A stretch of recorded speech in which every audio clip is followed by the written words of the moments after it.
Operation సింధూర్లో భాగంగా పాకిస్తాన్ పీఓకేలో 9 ఉగ్ర స్థావరాలపై దాడి చేసి 100 మందికి పైగా ఉగ్రవాదులను మట్టుబెట్టినట్లు భారత సైన్యం ప్రకటించింది. యూసుఫ్ అజార్, అబ్దుల్ మాలిక్ రవూఫ్, ముదాసిర్ అహ్మద్ వంటి కరుడుగట్టిన ఉగ్రవాదులను హతమార్చినట్లు తెలిపింది. మే 7 నుంచి 10వ తేదీ వరకు జరిగిన పోరులో పాకిస్తాన్ సైన్యం 40 మంది వరకు సైనికులను కోల్పోయిందని తెలిపింది. కొన్ని పాకిస్తాన్ యుద్ధ విమానాలను నేలకూల్చినట్లు భారత వాయుసేన వెల్లడించింది. ఆపరేషన్ సింధూర్కు సంబంధించి త్రివిధ దళాల అధికారులు మీడియా సమావేశంలో కీలక వివరాలు వెల్లడించారు. పాకిస్తాన్ ఎలాంటి దుస్సాహసానికి దిగినా ప్రతిస్పందన అత్యంత తీవ్రంగా ఉంటుందని హెచ్చరించారు. పహల్గాం దాడి తర్వాత ఉగ్రవాదులకు బలమైన సమాధానం చెప్పాలన్నదే ఆపరేషన్ సింధూర్ లక్ష్యమని సైన్యం తెలిపింది. సరిహద్దు ఆవల ఉన్న ఉగ్రవాద శిబిరాలను ఖచ్చితమైన ఆధారాలతో గుర్తించి 9 ఉగ్రవాద శిబిరాలపై దాడులు నిర్వహించామని DGMO lieutenant general Rajiv Ghai వెల్లడించారు. దాడుల్లో 100 మంది ఉగ్రవాదులు మరణించారని చెప్పారు. సాయంత్రం 6:30 సైన్యం ప్రెస్ మీట్ నిర్వహించింది. ఇందులో రాజీవ్ ఘాయ్తో పాటు air marshal AK Bharti, vice admiral AN Pramod పాల్గొన్నారు. పౌరులపై దాడులకు పాకిస్తాన్ తగిన ప్రతిఫలం చెల్లించిందని డీజీఎంఓ తెలిపారు.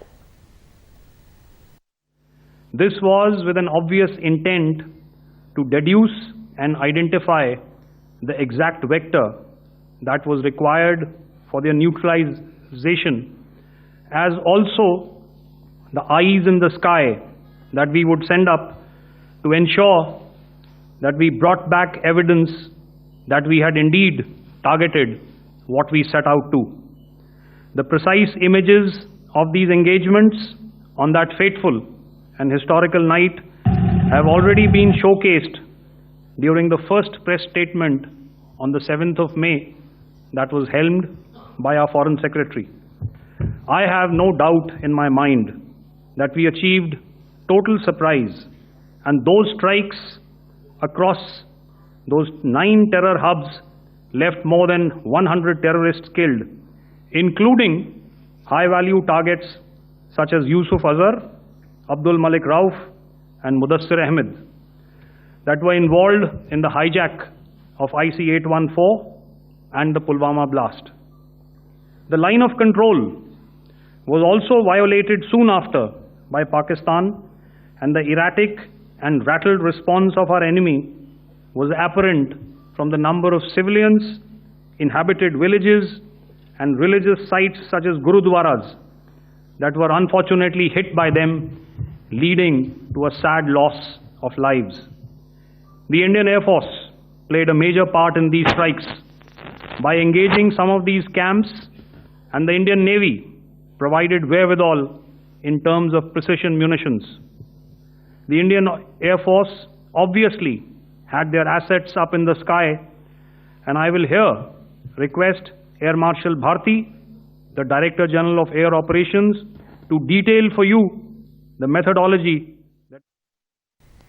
భారత్లోని అనేక సైనిక మౌలిక సదుపాయాలను లక్ష్యంగా చేసుకోవడానికి పాకిస్తాన్ సైన్యం విఫల యత్నాలు చేసిందని, వాటిని తిప్పికొట్టినట్లు ఘాయ్ తెలిపారు.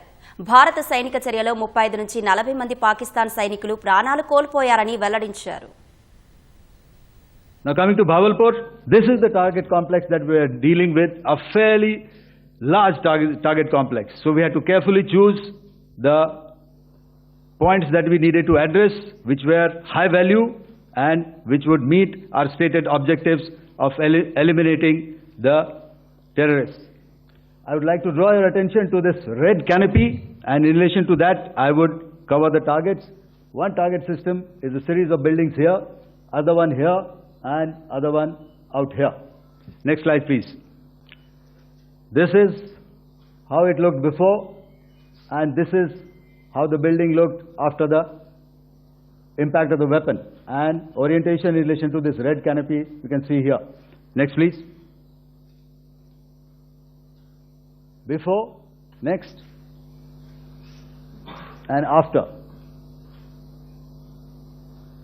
The roofs have completely collapsed. Next. This is the target system. Next. Precision targeting, and we have achieved our objectives here. Next. On land, we also undertook certain measures such as deployment of air defense and electronic warfare assets to establish an integrated grid with the Indian Air Force, and I have seen and heard some of you wax eloquent about the benefits of such an architecture when it comes to negating and combating air intrusions. We also carried out deployment to include movement of our forces in the land, sea and air domains.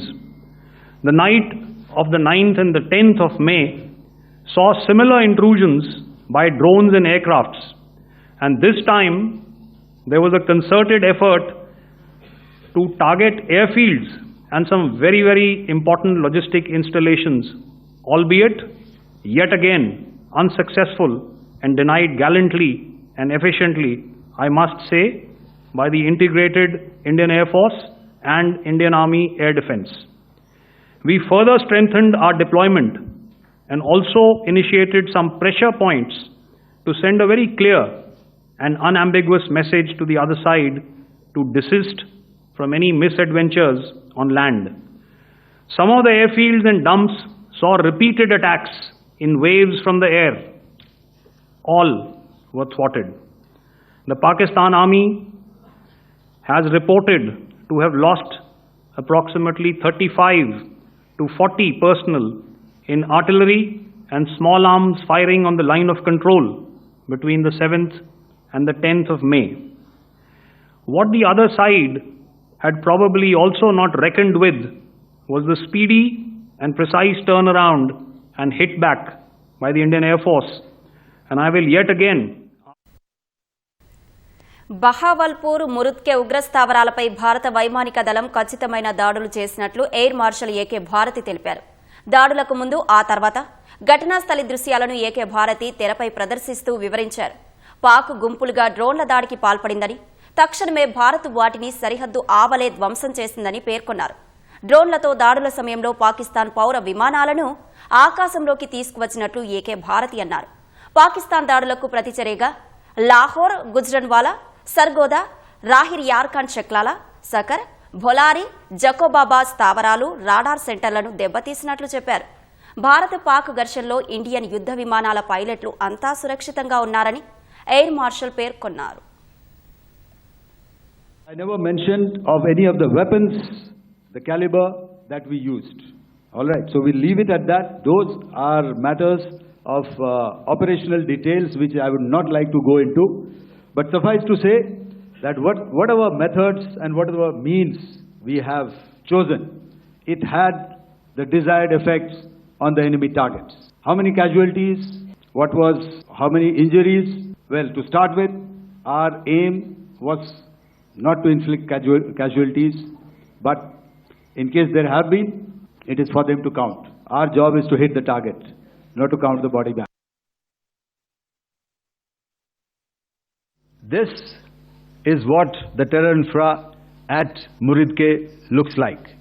If you see, north is as indicated, and to the right is east where the international boundary lies. Could we have the next slide, please?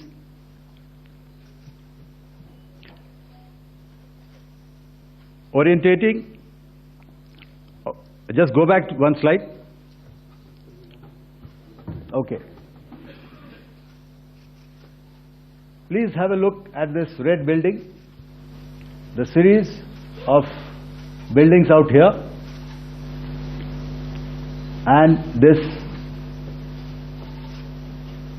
empty ground. Next. If you relate, the empty ground is here, and you see this is the first weapon that is impacting. This is the impact point number 1 on Muridke training camp with our precision guided weapons on early morning 7th. Next please. Keep your eyes glued for the second weapon coming in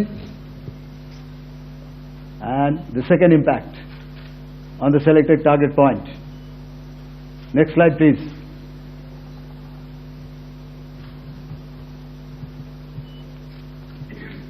Third weapon, third impact. Continue. And fourth weapon, fourth impact. So through these targeted and precision targeting, we addressed the target at Murid Cave, which was the terrain infrastructure. Now coming to Bhavalpur, this is the target complex that we are dealing with, a fairly large target complex. So we had to carefully choose the points that we needed to address, which were high value and which would meet our stated objectives of eliminating the terrorists. I would like to draw your attention to this red canopy, and in relation to that I would cover the targets. One target system is a series of buildings here, other one here, and other one out here. Next slide please. This is how it looked before, and this is how the building looked after the impact of the weapon, and orientation in relation to this red canopy you can see here. Next please. Before, next, and after. The roofs have completely collapsed. Next. This is the target system. Next. Precision targeting, and we have achieved our objectives here.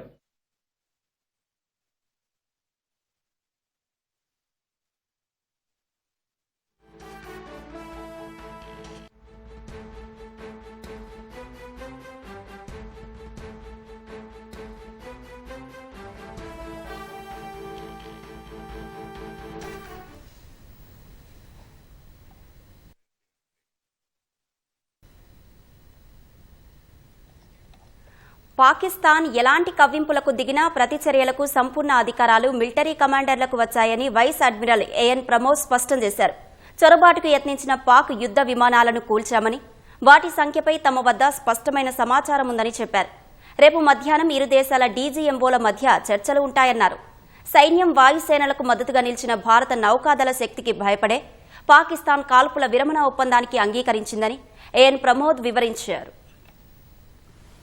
In the aftermath of the cowardly attacks on innocent tourists at Pahalgam in Jammu and Kashmir by Pakistani-sponsored terrorists on 22nd April, the Indian Navy's Carrier Battle Group, surface forces, submarines and aviation assets were immediately deployed at sea with full combat readiness in concert with the joint operation plan of the Indian Defence Forces.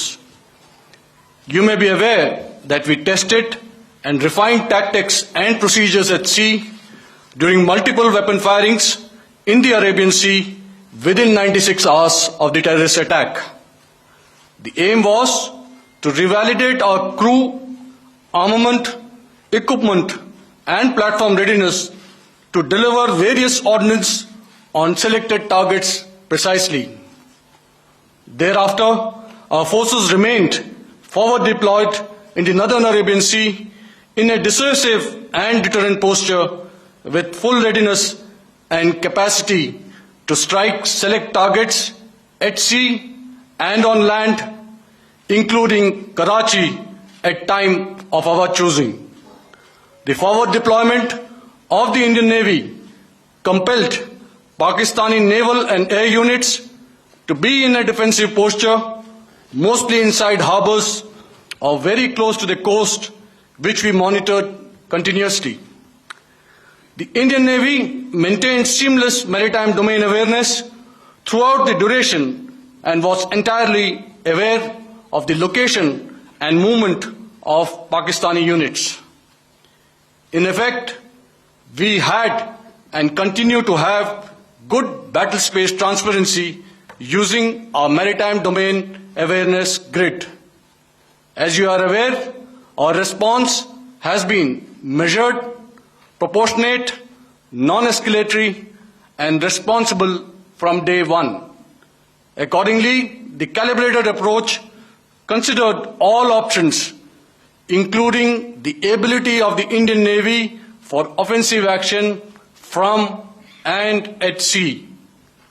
As part of this escalation control mechanism, the application of force by the Navy was planned in a synchronized manner in coordination with the Army and Air Force, the highlight being teams from the three services working closely in an integrated manner.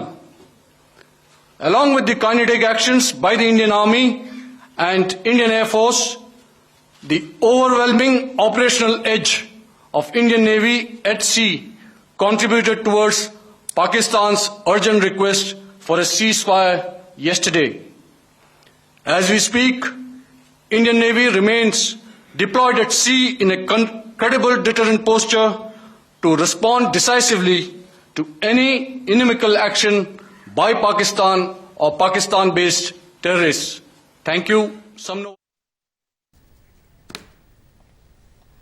Pak ఉల్లంఘనలకు పాల్పడితే కథన రంగంలో ఎలాంటి చర్యలు తీసుకునేందుకైనా army కమాండర్లకు సైన్యాధ్యక్షుడు సంపూర్ణ అధికారాలు ఇచ్చారని DGMO Rajiv Ghai తెలిపారు.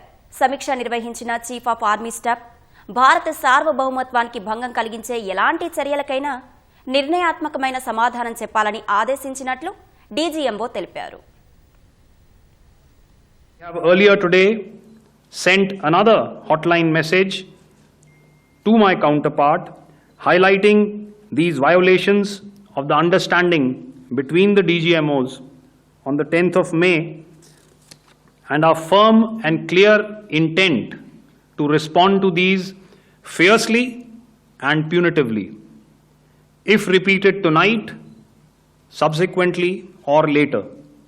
In this regard, I must inform all of you that the Chief of Army Staff has earlier today conducted a security review and has granted full authority to our Army commanders for counter actions in the kinetic domain in case of any violation by Pakistan. You know, you've got the three Director Generals sitting here. We are always prepared to face any eventuality. And like I said, that's for the sovereignty, the territorial integrity, and the safety of our citizens. So whatever has to be done will be done. You know, I'm not so concerned about what Pakistan will do in this time. I'm only concerned about what we will do. We have a roadmap and a plan, and we will follow it diligently.